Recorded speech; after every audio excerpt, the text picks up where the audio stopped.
Why is it that so many people who are spiritually sensitive, who seem to have this inner knowing, this capacity for awareness, were born into families that were, shall we say, less than ideal, families that were dysfunctional, toxic, painful? And you might think, well, if the universe is so wise, if there's some kind of intelligence behind all this, why would it put these sensitive souls into such difficult circumstances? But what if I told you that this is not a mistake? What if the very thing you've been cursing, the very situation you've been trying to run from your entire life, is actually the most important thing? Not because suffering is noble, but because sometimes the hardest soil produces the strongest trees. See, we have this notion that spiritual awakening should come through pleasant experiences, through meditation retreats, through reading wise books, through sitting quietly in beautiful gardens. And yes, these things can help. But the real awakening, the kind that shakes you to your bones, often comes through fire. It comes through difficulty. It comes through having everything you thought you needed stripped away until all that remains is what you truly are. Think about it this way. If you were born into a perfectly harmonious family, where everyone was kind and understanding, where love flowed freely and naturally, would you ever question anything? Would you ever look deeper? Would you ever have to develop that inner strength, that capacity to see through illusion? Probably not. You'd simply flow along with the current, never knowing there was anything else. But a toxic family, a dysfunctional family, they give you something else entirely. They give you friction. They give you problems that cannot be solved by ordinary means. They give you situations where you cannot simply go along with what everyone else is doing, because what everyone else is doing is clearly mad. And in that friction, in that impossibility, something begins to wake up. Let me put it to you another way. When a grain of sand gets into an oyster, it irritates, it hurts. The oyster cannot simply eject it. So what does the oyster do? It begins to coat the grain of sand with layers of nacre, slowly, patiently, and eventually that irritating grain becomes a pearl. The most beautiful thing the oyster creates comes from the thing that hurt it most. Your toxic family was the grain of sand. And you, through all your struggles, through all your pain, through all those years of trying to understand why they were the way they were, you've been creating. You've been developing something that people born into easy circumstances never have to develop. Wisdom. Real wisdom.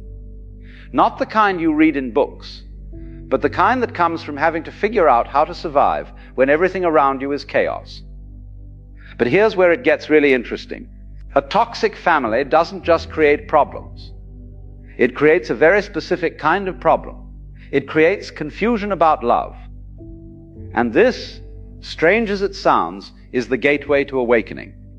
You see, most people never question what love is. They simply accept whatever their family taught them.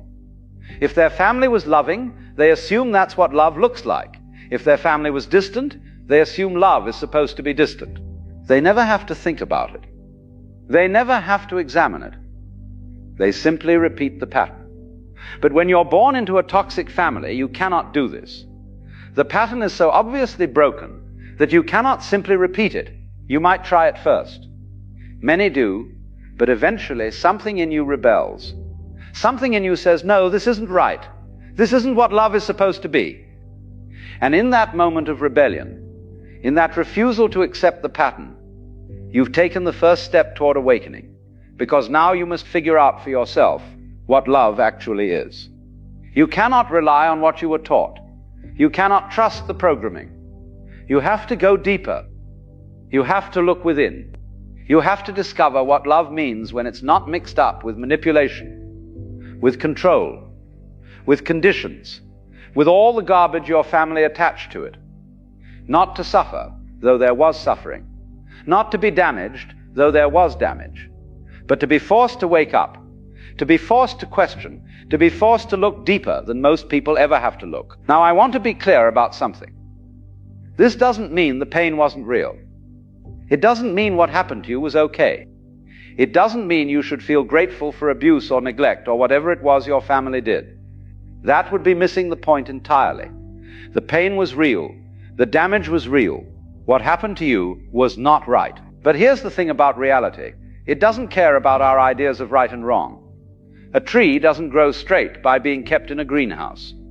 It grows straight by being bent by the wind, by having to reach for the light, by having to develop deep roots to keep from being blown over. The wind is not kind. The wind is just wind. But without the wind, the tree would never develop strength. Your family was the wind, and you, whether you know it or not, have been developing roots that go very deep, roots that most people never have to grow. And those roots, that depth, that's what makes you capable of understanding things that